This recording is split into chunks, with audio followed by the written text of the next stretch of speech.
Hi అందరికీ welcome back to my channel. ఈరోజు మన వీడియోలో తమిళనాడు స్పెషల్ సుండకాయ వత్త కొలంబు ఎలా చేసుకోవాలో చూపించబోతున్నాను. మీలో ఎవరైనా ఈ సుండకాయ గురించి విన్నారా? దీన్ని తెలుగులో ఉస్తికాయలు అని పిలుస్తారు.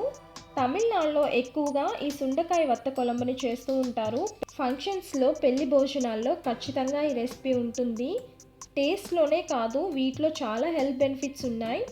ఇందులో ఐరన్, ఫైబర్, యాంటీ ఆక్సిడెంట్స్ ఎక్కువగా ఉండటం వల్ల మన డైజెషన్కి, ఇమ్యూనిటీకి, డయాబెటిక్ పేషెంట్స్కి చాలా హెల్ప్ అవుతుంది. పులుసులోకి వీటిని పచ్చిగా అయినా లేదా ఎండబెట్టి అయినా చేస్తూ ఉంటారు. నేను ఈరోజు పచ్చికాయలతోనే చేసి చూపిస్తున్నాను.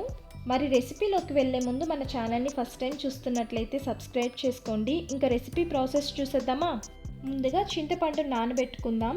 ఒక లెమన్ సైజ్ అంతా చింతపండును తీసుకొని ఒకసారి కడిగి నీళ్లు పోసి నానబెట్టి పక్కన పెట్టుకుందాం. ఇప్పుడు మనకి ఎన్ని కాయలు కావాలో తీసుకొని వీటి లోపల ఉండే సీడ్స్ని రిమూవ్ చేసుకోవడానికి దంచి తీసుకోవాలి. అన్నిటినీ దంచుకొని వీటిని నీళ్ళల్లో వేసి 2-3 సార్లు కడిగితే ఈ సీడ్స్ అన్నీ రిమూవ్ అయిపోతాయి. ఈ సీడ్స్తో వండుకుంటే కూర కొంచెం చేదొస్తుంది, అందుకే అన్నీ తీసేసుకోవాలి. ఇలా నీట్గా సీడ్స్ అన్నీ పోయేలా వాష్ చేసుకొని పక్కన పెట్టుకుందాం.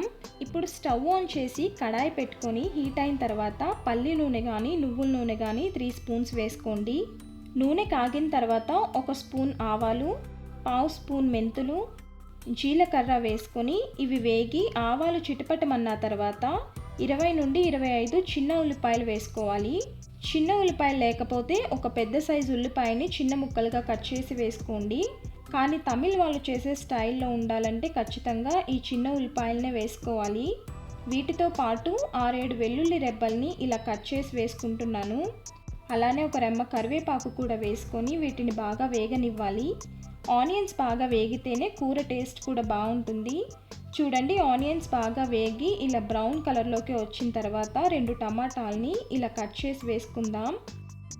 ఈ టమాటా ముక్కలు కూడా బాగా వేగి సాఫ్ట్గా అయిన తర్వాత క్లీన్ చేసి పెట్టుకున్న సుండకాయల్ని ఇందులోకి వేసుకోవాలి. ఈ కాయలు ఇలా ఆయిల్లో కొంచెం సేపు వేయించుకుందాం. ఒక 2 నిమిషాలు వేగిన తర్వాత మన రుచికి సరిపడా ఉప్పు, 1/2 స్పూన్ పసుపు, మన కారానికి తగ్గట్టు కారం వేసుకొని అంతా కలిసేలా కలుపుకున్న తర్వాత కాయలకి మసాలా పట్టేలా 2 నిమిషాలు లో టు మీడియం ఫ్లేమ్లో వేయించాలి. మసాలాలు వేగిన తర్వాత కొద్దిగా వాటర్ వేసుకొని కొంచెం సేపు మగ్గించుకుందాం. ఇప్పుడు ఆయిల్ సెపరేట్ అవుతుంది కదా, ఈ స్టేజ్లో మనం ముందుగా నానబెట్టుకున్న చింతపండు నుండి తీసిన పులుసును వేసుకొని అలానే మన పులుపుకు సరిపడా వాటర్ని కూడా అడ్జస్ట్ చేసి వేసుకొని ఉడికించుకుందాం. పులుసు ఇలా ఉడుకుతున్నప్పుడు పులుపును బ్యాలెన్స్ చేయడానికి కొద్దిగా బెల్లం వేసుకుంటున్నాను. మీకు ఇష్టం లేకపోతే స్కిప్ చేసేయండి, కానీ వేసుకుంటే టేస్ట్ ఇంకొంచెం బాగుంటుంది. ఇప్పుడు ఒకసారి కలిపి టేస్ట్ చూసి ఉప్పు కారం సరిపోకపోతే అడ్జస్ట్ చేసుకొని మూత పెట్టి మీడియం ఫ్లేమ్లో ఉడికించుకుందాం. 3 నుంచి 4 నిమిషాలు కుక్ చేసుకున్న తర్వాత పులుసు బాగా ఉడికి చిక్కబడింది. ఈ స్టేజ్లో తరిగి పెట్టుకున్న కొత్తిమీరను వేసి కలిపి లో ఫ్లేమ్లో 1 నిమిషం పాటు ఉడికించి స్టవ్ ఆఫ్ చేసుకుంటే మన టేస్టీ సుండకాయ పులుసు లేదా ఉస్తికాయ పులుసు రెడీ అయిపోయినట్టే.